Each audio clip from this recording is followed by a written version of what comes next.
pu faire ma lecture biblique quotidienne, mais le Seigneur a permis que cela se fasse ici dans le car. Et ensemble, on va partager la parole de Dieu. Aujourd'hui, le Seigneur m'envoie sur le passage de la mort du Christ à la croix. Lorsque Jésus-Christ est mort à la croix, il y avait à sa gauche un bandit et à sa droite un bandit. Donc il y avait deux bandits qui l'accompagnaient. Et entre ces deux bandits-là, il y avait un qui s'est moqué de Jésus-Christ. Il y avait un qui n'avait pas compris la mission du Christ. Il y avait un qui a dit, mais toi qui es Jésus, toi qui dis que tu es fils de Dieu, et tu sauves les gens, tu ressuscites les morts, mais il faut faire le miracle pour qu'on soit sauvé. Et automatiquement, il y a son frère qui était à côté, à sa droite. Et son frère lui a dit, mais toi, tu ne crains pas Dieu, car nous qui sommes ici à la croix, c'est parce qu'on a péché, c'est parce qu'on a tué, c'est parce qu'on a volé, c'est parce qu'on a fait quelque chose de mauvais qu'on a mis ici à la croix. Mais lui qui est au milieu, qu'est-ce qu'il a fait pour mériter la mort?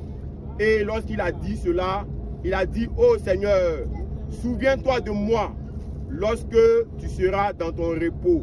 Souviens-toi de moi lorsque tu seras dans ton paradis. Et Jésus-Christ lui a dit, aujourd'hui même, tu seras avec moi. Gloire à Dieu. Amen. Alléluia. Bien-aimé, en ce matin, je viens simplement te dire que tu peux vivre, tu peux marcher, tu peux ne pas avoir la force de vaincre ce qui est poids sur ton dos. Tu peux être quelqu'un qui veut laisser le péché, tu veux laisser le banditisme, tu veux laisser la prostitution, tu veux laisser le vol, mais tu n'as pas la force. Mais une chose est sûre, reconnais ta position et reconnais la vérité. Reconnais le Seigneur Jésus-Christ comme Seigneur et prie-le jour et nuit. Cherche sa face et reconnais ta position de pécheur. Et ton Dieu qui est fidèle, il va te sauver. Il va t'arracher le poids du péché. Il va t'arracher sur le chemin du danger. Et regardant à la sincérité de ton cœur, comme le bandit qui était à sa droite. Le bandit a vécu dans le péché. Il a tué, il a volé, il a fait des choses graves.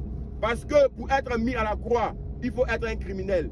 Mais à la fin de ses jours, malgré son état, il a reconnu que Jésus-Christ était le sauveur. Il a reconnu que Jésus-Christ était la vérité.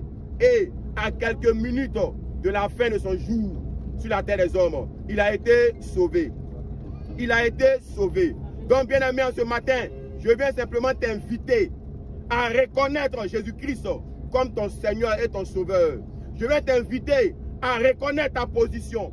Si tu pêches, reconnais devant Dieu que tu es un pécheur. Car nous tous, nous sommes des pécheurs. Aucun homme ne peut condamner un autre homme. Car une fois que tu as péché sur la terre des hommes, tu es pécheur devant Dieu.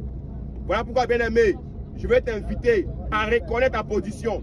Si tu voles, si tu mens, si tu fais des mauvaises choses, reconnais cela devant ton Dieu. Et dis à ton Dieu, aide-moi.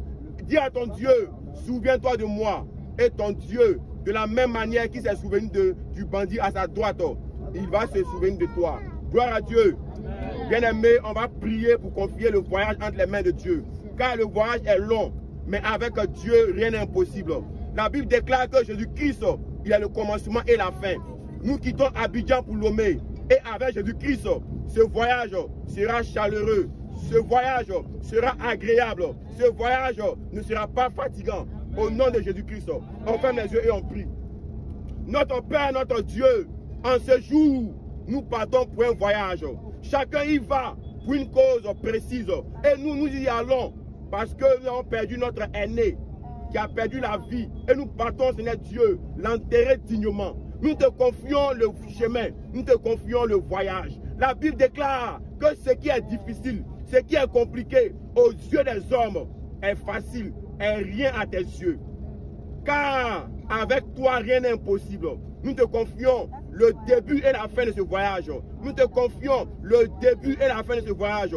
Sois au contrôle de tout. Préserve la santé des uns et des autres. Permets que tout un chacun puisse être à l'aise et ne pas être fatigué.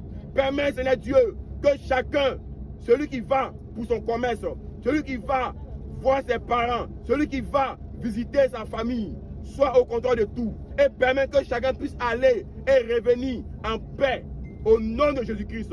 Permets que le voyage des uns et des autres soit une parfaite réussite, afin que, Seigneur Dieu, lorsque chacun va atteindre son but, chacun puisse dire que c'est la prière qui a été faite dans le car qui a eu un effet puissant, un effet remarquable sur le séjour et le voyage. Au nom puissant de Jésus-Christ, nous t'avons prié. Amen. Sois béni, homme de Dieu. Amen.